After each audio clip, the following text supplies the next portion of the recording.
തമിഴ്നാട് അടുത്ത 5 വർഷം ആര് ഭരിക്കണം? ഈ ചോദ്യത്തിന് ഉത്തരം നൽകുന്നവരായി ഇപ്പോൾ മാറിയിരിക്കുന്നത് തമിഴ്നാട്ടിലെ കമ്മ്യൂണിസ്റ്റ് പാർട്ടികളും VCKയുമാണ്. CPIക്കും CPMനും 4 സീറ്റുണ്ട്, 2-2. VCKയ്ക്ക് 2. ഈ 3 പാർട്ടികൾ ഒരുമിച്ച് പിന്തുണ നൽകിയാൽ വിജയ്ക്ക് മുഖ്യമന്ത്രിയാകാൻ കഴിയും. ഇവിടെ CPM സംസ്ഥാന കമ്മിറ്റി ഓഫീസിൽ ഇന്ന് സംസ്ഥാന സെക്രട്ടേറിയറ്റ് യോഗവും സംസ്ഥാന കമ്മിറ്റി യോഗവും നടക്കുകയാണ്. ആർക്ക് പിന്തുണ നൽകണം എന്ന കാര്യത്തിൽ അവർ തീരുമാനമെടുക്കും. ഈ യോഗത്തിൽ 500 മീറ്റർ അപ്പുറത്ത് CPIയുടെ സംസ്ഥാന കമ്മിറ്റി ഓഫീസുണ്ട്. അവിടെയും ഇപ്പോൾ യോഗങ്ങൾ നടക്കുന്നു. ഇവിടെ തമിഴ് മാധ്യമങ്ങളും ഹിന്ദി മാധ്യമങ്ങളും ഇംഗ്ലീഷ് മാധ്യമങ്ങളും കേരളത്തിൽ നിന്നുള്ള മാധ്യമങ്ങളും ഉൾപ്പെടെ ഒരുപാട് പേർ കാത്തു നിൽക്കുകയാണ്. ആർക്കാണ് ഈ CPMൻ്റെ പിന്തുണ ലഭിക്കുക എന്ന കാര്യം നേരത്തെ പലതവണ CPM സംസ്ഥാന കമ്മിറ്റി ഓഫീസിൽ പല വാർത്തകൾ റിപ്പോർട്ട് ചെയ്യാൻ വന്നിട്ടുണ്ടെങ്കിലും ഇങ്ങനെ ഒരു തിരക്ക് അതല്ലെങ്കിൽ ഒരു തീരുമാനത്തിന് വേണ്ടിയുള്ള കാത്തുനിൽപ്പ് ഇവിടെ കണ്ടിട്ടേയില്ല.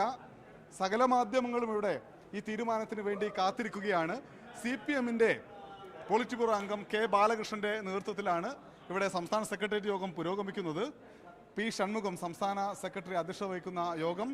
അത് കഴിഞ്ഞ് 2 മണിക്കാണ് സംസ്ഥാന സമിതി യോഗം ചേരുന്നത്. എന്തായാലും CPMൻ്റെ തീരുമാനം എന്ത് എന്നത്, അതിനു പുറമെ CPIയുടെയും VCKയുടെയും തീരുമാനം എന്ത് എന്നത് വളരെ പ്രധാനപ്പെട്ട ചോദ്യമായി തമിഴ്നാട്ടിൽ മാറിയിരിക്കുന്നു. ആ ചോദ്യത്തിനുള്ള ഉത്തരം കാത്താണ് എല്ലാവരും നിൽക്കുന്നത്.